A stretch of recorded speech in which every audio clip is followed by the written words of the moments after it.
I Robot, Isaac Asimov.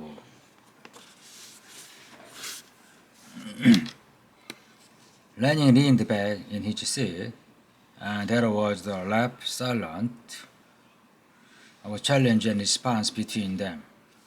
And then the world robotist shook his head. No, there is only one thing you can be trying to imply. If I couple your statement with the fact you present them to me, and that's impossible. But the man is quite inhuman, Dr. Lanning. If you told me he was Satan, masquerable, there would be a faint chance that I might believe you. I tell you, he's a robot, Dr. Lanning. I tell you, it's impossible to conception as I have ever heard, Mr. Quinn. Again, the combative silent. Nevertheless, and Quinn stubbed out his cigarette with elaborate care. We will have to investigate this impossibility in the world ethos of the corporation. I'm sure that I could undertake no such thing. Mr. Gunnar, you don't seriously suggest that the corporation take part in local politics. You have no choice. Suppose I were to make my fact public without proof. The evidence is circumstantial enough. Shoot yourself in that respect. But it would not shoot me. Proof would be much preferable. It would not shoot you, but the publicity would be very demanding to your company. You are perfectly well acquainted, I suppose, with the strict rules against the rules of robotics in inhabited world. Certainly, brusquely. You know that the U.S. Robot and Mechanical Man Corporation is the only manufacturer of positronic robot in the solar system, and if Bailey is a robot, he is a positronic robot. You are also aware that all positronic robots are leased and not sold, that the corporation remains the owner and the manager of each robot, and is therefore responsible for the action of all. It's an easy matter, Mr. Gunnar, to prove the corporation has never manufactured a robot of humanoid character. It can be done. To discuss merely possible? Yes, it can be done. Secretly, I imagine as well, without entering it in your books.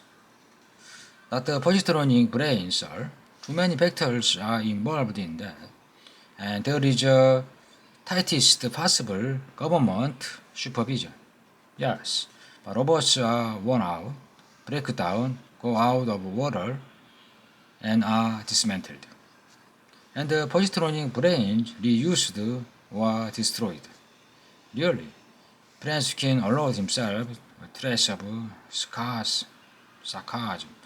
And if one were, accidentally of course, not destroyed, and there happened to be a humanoid structure waiting for a brain. Impossible. You would have to be proved that to the government and the public, so why not prove it to me now? But what could our purpose be? Demanded Lenin. Exploration. Where is our motivation? Create us with a minimum of sense. My dear sir, please. The corporation would be only too glad to have the various reasons for me. The use of humanoid positronic robot on inhabited world. The profit would be enormous, but the prejudice of the public against such practice is too great.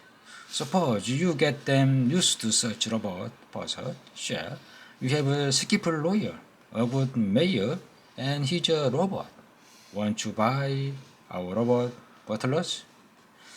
thoroughly fantastic, and almost humorous descent to the ridiculous. I imagine so. Why not prove it? Why would you still rather try to prove it to the public? The light in the office was dimming, but it was not yet too dim to obscure the flush of frustration of Alfred leaning of pace. Slowly, the rubber stick's finger touched the knob, and the wall illuminators growled to gentle life. Well then, he growled, let us see. The face of Stephen Bailey is not an easy one to describe. He was 40 by birth certificate and 40 by appearance, but it was a healthy, well-nourished, good-natured appearance of 40. One that automatically drew the teeth of the bromide about looking one's age. This was particularly true when he rapped. When he was rapping now, he came loudly and continuously, dried away for a bit, then began again. And Alfred Lanning's face contracted into a raggedly bitter monument of disapproval. He made a half gesture to the woman who sat beside him, but her thin, bloodless lips merely pursed themselves a trifle. Barely gasped himself a stage nearer normality. Really, Dr. Lanning? Really? Are you a robot? Lanning beat his words up with a snap. It's no statement of mine, sir. I would be quite satisfied to have your member of humanity. Since our corporation never manufactured you, I am quite certain that you are, in a legalistic sense, at any rate. But since the connection, then you are a robot, has been advanced to us seriously by a man of a certain standing. Don't mention his name. If it would knock or chip off your granite.